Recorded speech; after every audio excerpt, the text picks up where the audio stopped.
Hi, and welcome back. Today we're going to discuss the 5 biggest mistakes that I've made when investing in real estate limited partnerships. The first mistake I made was investing in a fund with a sponsor that I did not know, like, or trust. There was this one opportunity that got presented to me. It was in the greater Portland MSA. It was in a market that I knew very well, that I had invested in quite a bit of multifamily. I had not invested in any residential property there, and this sponsor appeared on paper to be extremely experienced in fix and flips related to the residential market. I invested in a fund where the business plan was to buy properties that needed to be renovated, fix those properties up, and then sell them for a profit. The model was 100% on the fix and flip and value add side. But after about half a year, the sponsors decided to switch and start buying land, then entitle the land, and then they wanted to develop the property. The business plan, it totally changed, and that wasn't what we originally decided that we were going to be doing. And so we started talking to them about getting us out of the partnership. But at that point, money stopped flowing in. The sponsors started having issues legally, and they weren't able to do the entitlements. They weren't able to pay the preferred returns or able to pay us off on some of the loans. And so one of the things I learned is that you really want to invest in funds with sponsors that you know, like, and trust. The business plan, while on the front end looked really good, was changed by the sponsors unilaterally, and the investors who originally invested in the fund did not have a chance to really do anything about that because the sponsors made the decisions about doing that ahead of time. In hindsight, one of the things that I would have done is done more due diligence on the sponsor. I would have done more due diligence on their business plan, and I think we would have jumped in earlier to try and get our money back, because what we found out is that the sponsors were committing fraud. The fund was essentially set up as a Ponzi scheme, and they were taking the money and then doing with it what they wanted to do.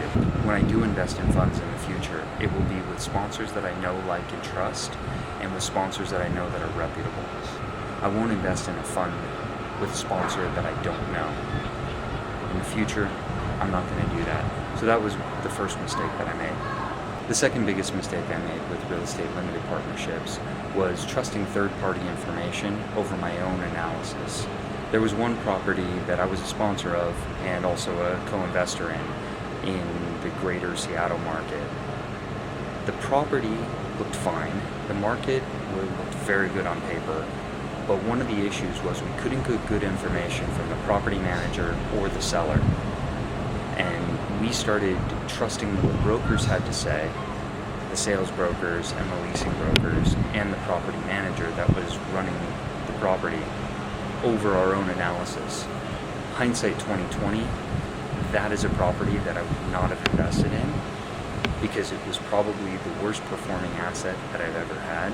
So in the future, I would do my own analysis, trust my own analysis, trust my gut, and not invest in that property. Now, we didn't lose any money for the investors, but over a 3-year hold, they really only made a couple percentage points. And so that's not a good enough return for anybody. So we got 102% of our money back when we should have been getting at least 125 based on what the brokers were telling us. So the point is that you know when something is off. And so you need to take a deep, hard look at your analysis and then verify that against what the brokers are saying, verify that against what the property managers are saying.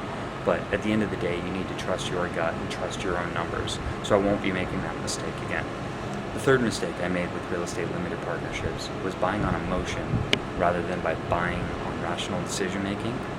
And a perfect example of this is one of the first investment properties that I bought was in Honolulu, Hawaii.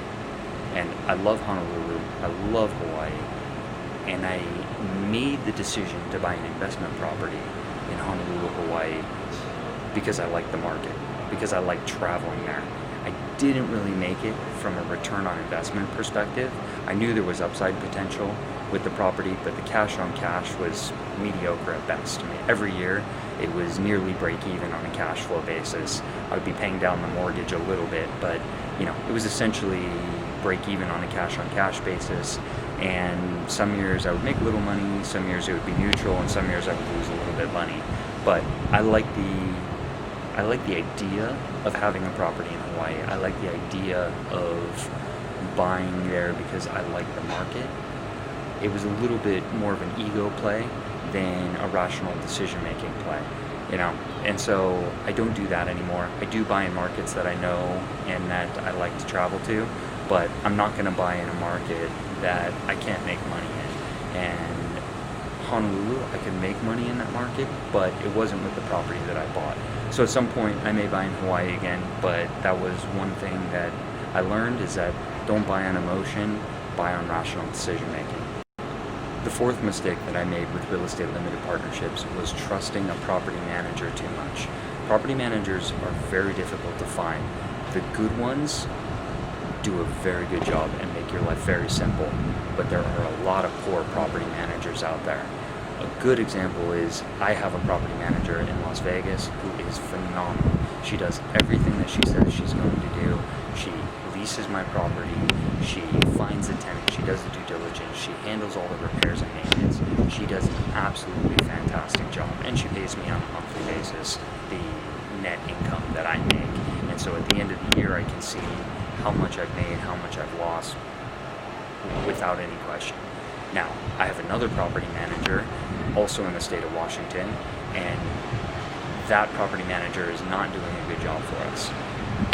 However, she has some of the right characteristics. She's very good with leasing. She's very good with tenant management, but she's not very good with the books. So we have to constantly monitor the books, and that becomes a big part of the job with monitoring that property manager. Now, the big mistake I made was trusting a third-party manager one time. We trusted them on a property to do all the work, but they were letting our tenants skip, they were letting our tenants be late, they were charging the property payroll for their employees, even if the employees were not at our site. We did not have a resident manager, and that was the most expensive experience that I've ever had on a management side.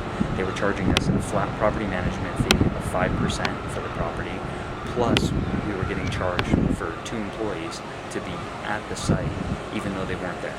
And they said that it was an allocation across the entire portfolio in the region, and that every property was paying an allocation for these roving employees. That is not the right way to do it. We complained about it, but we signed a 1-year contract. They put a clause in there in the contract, so make sure you read your property management contracts very carefully and make sure you understand all the clauses, because that was one that caught us, and it cost us for a year. Essentially, we probably overpaid by about $50,000, and at the end of the year we paid about 70 grand. So we were only expecting to pay 20 or so, and that was 50,000 more than what we anticipated, because we were paying for employees that were not ours. The fifth mistake I made with real estate limited partnerships was not doing enough deals earlier. I should have started much younger, and I should have been doing more deals. I passed on a lot of deals because I am conservative by nature, and I like to ensure that we're going to be making money on the deals. Hindsight 2020, I would have been investing in more deals at a younger age, because quite frankly, real estate has been my best performing asset class out of everything that I've done. Over time, my cash-on-cash returns have been close to 10% over the last 10 years, and I have had situations where I have 3 and 4x'd my equity capital, and I still hold the assets. So I'm getting cash-on-cash, plus I know that there's going to be upside at the end of the day. The conclusion to all of this is that while you will make mistakes in real estate limited partnerships, you will make mistakes in real estate investing, I have made fewer mistakes in real estate than I have in any other asset class, be them stocks or bonds or even private equity. And so it's important that you do your analysis. It's important that you diversify, not only in asset type, but in geography, and also with the sponsors that you invest with. So make sure that you do your analysis, but once you do your analysis, make a choice to invest, and then reap the benefits of real estate investing. Grow your passive cash flow, grow your net worth over time. Look forward to seeing you on the next video. If you like this one, please share it, like it, subscribe below. Thanks very much.